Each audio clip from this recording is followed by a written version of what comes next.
After China unveiled its ambitious Belt and Road Initiative, the last few months have seen a buzz building on India's role in the region and whether it has an alternative to counter the Dragon's March. Now, after months of behind-the-scenes diplomacy, we will witness the Indian Prime Minister Narendra Modi laying the groundwork for this credible alternative in Manila on Sunday. Leaders from the United States, Japan, Australia and India will hold a dialogue on the sidelines of the Asean Summit in the Philippines. In diplomatic terms, this is a quadrilateral. Despite this being the 50th year of ASEAN, it's the rise of the Indo-Pacific that seems to be the flavor of the season.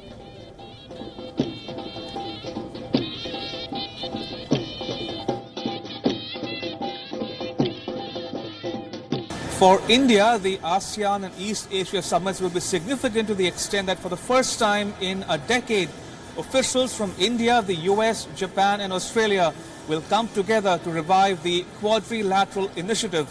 It was launched in 2007, but then Australia pulled out of it, leaving the initiative in the cold storage. But now the expectation in Manila is that the quadrilateral will be revived after a long gap. Also for India, the phrase Indo-Pacific is gaining currency in the ASEAN, and especially after the US put its weight behind the new nomenclature, indicating thereby that it wants India to play a more high visibility, high profile role in the region and become a net provider of security to countries in the region and beyond. Ramesh Ramachandran for WION in Manila, the Philippines. So what exactly are the goals of this quadrilateral? Well, the alliance is being seen as a counter to China's attempt at gaining allies in the region. The second goal is to expand trade ties through a liberalization of existing rules and by promoting free trade. The third goal is to provide security assurances to smaller countries. The alliance could also inspire confidence in the region, especially after China's attempt at undermining freedom and openness in the region.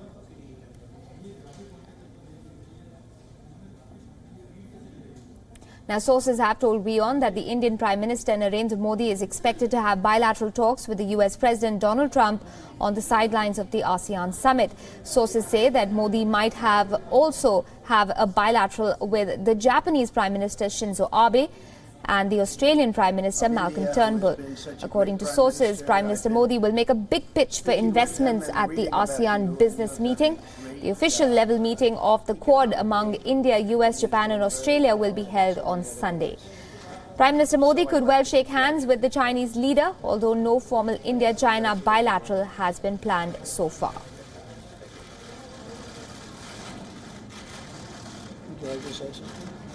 मैं समझता हूं कि meeting के बाद काफी कुछ मुझे कहना है, लेकिन फिर भी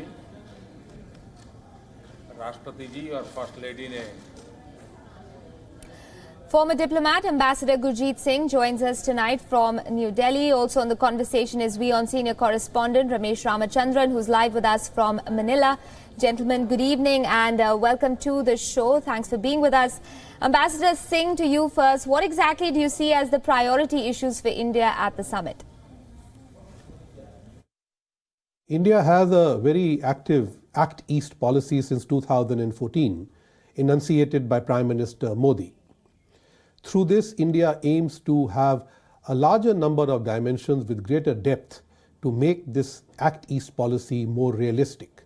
So on the top of our agenda, when we participate at the ASEAN-India Summit and the East Asian Summit, is how to make the Act East policy more meaningful and deep. Besides this, of course, terrorism remains at the top of our agenda. And I am confident that the East Asia Summit would pass a special resolution on how to deal with terrorism and cross-border terrorism, as well as a separate consensus resolution on how to deal with the financing of terrorism. These, I believe, are all very important to India. Sure. Ramesh, would you agree that a combination of trade and, of course, countering terrorism in the region are going to be top of the agenda when it comes for India at the ASEAN and the East Asia summits? Well, Asha, I couldn't agree more with Ambassador Singh there. He's laid it out, as it were, for the viewers of WION. But that's just a quick addendum to Ambassador Singh's comments. ASEAN turns 50 this year. and India's association with ASEAN completes 25 years this year. So there's clearly a lot of road travel, and a lot of road remains to be traveled by both India and ASEAN. Like from India's perspective, all issues, be it economic, political, security, or socio-cultural, will be high on the agenda of Prime Minister Modi's engagements here in Manila, be it the ASEAN Summit, the 31st ASEAN Summit, or the 12th East Asia Summit. So clearly, all eyes are on how India would be approaching the ASEAN in the next 25 years of its association. And that's it very quickly, Aisha. The Doklam standoff, or the resolution of the Doklam standoff, has not gone unnoticed among some of the ASEAN countries. And there'll be a lot of exchange of notes and thoughts on that issue as well, especially given that ASEAN countries would be looking to India to become a net provider of security in the wider Indo-Pacific region. So clearly a lot of experience to be shared by both India and the ASEAN. ASEAN in particular in terms of, and the Philippines in particular, of its success in eliminating or pushing out the so-called Islamic State rebels from out of the southernmost island of Marawi. So clearly there are experience sharing to be had on this terrorism issue as well. Absolutely. Ramesh, you brought up Doklam, and I can't help but ask you, are you sensing that the resolution of that standoff and the way India tackled China and its heft in the region is something that is creating a bit of a buzz in terms of how exactly the two nations are going to be perceived at both these summits? Well, to begin with, Aisha, the word Asia Pacific has been almost virtually removed out of the diplomatic lexicon here in Manila, and what is in is Indo-Pacific, and that should tell our viewers as to what the implications of this new nomenclature might be. The confluence of two oceans, Indian Ocean and Pacific Ocean, is there for all to see, and it remains to be seen how Prime Minister Modi chooses to frame his thoughts and arguments when he indeed addresses the ASEAN and East Asia summits. But on balance, yes, many countries in the ASEAN are telling us that they are keen to hear from India as to how it has approached the China's so-called peaceful rise in the recent past, and Doklam would be a good talking point to start the conversation. Remember, Vietnam, Brunei, Malaysia, all have issues, maritime disputes with China in the South China Sea, and India has consistently maintained that it's for a rules-based world order and freedom of navigation in the South China Sea in the global commons. So there'll be a lot of talk on those issues as well on 2 days here for the ASEAN and East Asia summits. Fair enough. Ambassador is saying, so we've laid out, really speaking, what exactly India is going to be hopeful of, and of course the whole China question in everything that happens in that region. But what do you see as the main challenges facing India at the summit as well?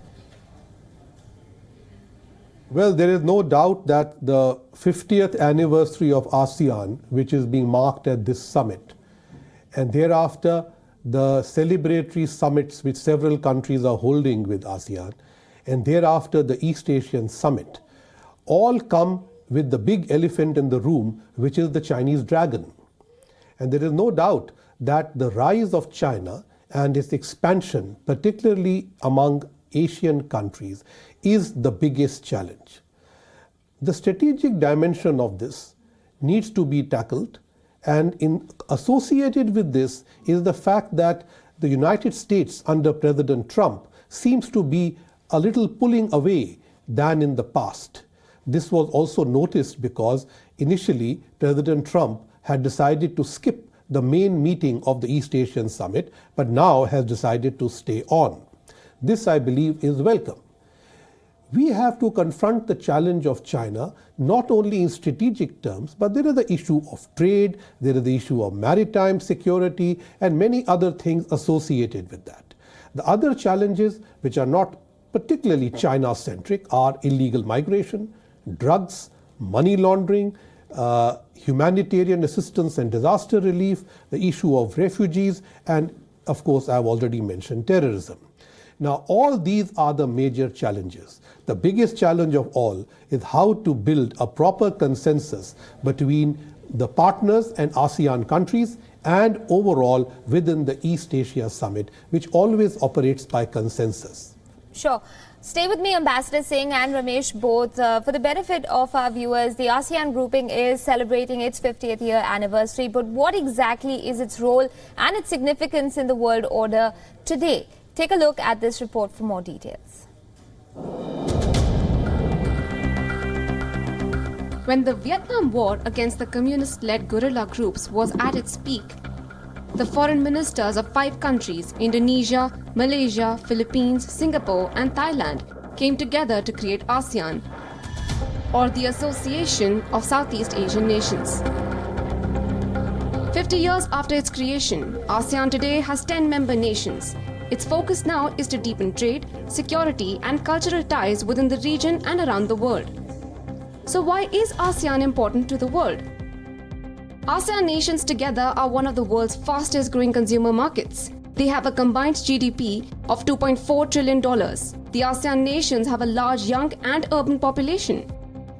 Deepening of ties with ASEAN is important for India. Besides trade and investment deals, India is being seen as a viable counter to China in the region. Beijing, however, has never had a stable relationship with its Southeast Asian neighbors and is locked in a territorial dispute with some Asian members in the South China Sea. Bureau Report, WION. Ambassador Singh, so, that last report sort of laid out the groundwork in terms of China's, let's say, iffy relationship with some of its neighbors. Keeping that in mind, we also know that there's going to be the first meeting of the quadrilateral taking place. What are your thoughts on that and how it can work as a credible counter to China's Belt and Road Initiative? The Quad is an idea perhaps whose time has now come. It was suggested some years ago, but I think India was a bit diffident. Also because we are in the front line of dealing with China in terms of economic engagement and in terms of strategic problems.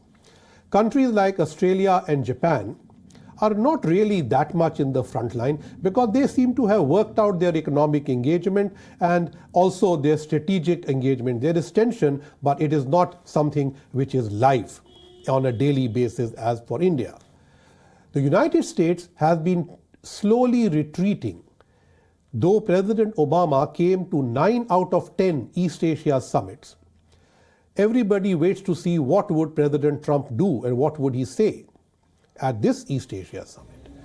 In this context, with the Chinese threat rising and the perception that China is a very aggressive country trying to build a hegemony through its 9-dash line over the South China Sea and the abutting islands or creating them, creates a sense of threat in most of the countries. Right. I'm running out of time on the segment. Ramesh, I have time for one last question. And that, of course, I want to ask you as an aside to everything that's going on at the summits.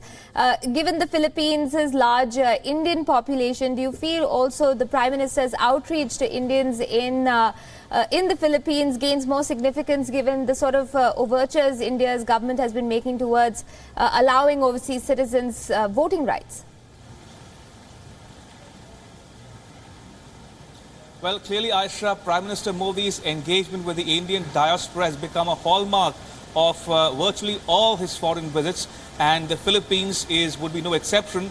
Here in Manila, he'll be interacting with the Indian community and also visiting the Mahavir Philippines Foundation, which has assisted Filipinos with amputation to give them provide them with a Jaipur food, the world famous Jaipur food. So clearly, India is will be high on his agenda as well as talking to or interacting with the Indian diaspora here, and the voting rights for NRIs would be again one thing which he will definitely flag. But that said, the Indian diaspora here is very vibrant. It's sort of meshed in and assimilated into the Philippine society in terms of the economic and educational avenue. So a lot of Indian workers also working here in Manila. Philippines, by the way, has a similarity with India that both are service-oriented economies. So clearly, economy and social cultural affiliation and affinities will be a hallmark and a priority for Prime Minister Modi's engagements here in Manila over the next couple of days. All right, we'll have to leave it at that. Ramesh, thanks very much for joining us this evening from Manila. We'll come back to you, of course, through the day tomorrow and as long as the summits are carrying on there in the Philippines. Ambassador Singh, always a pleasure having you here on WION. Thanks very much for taking out the time to speak with us.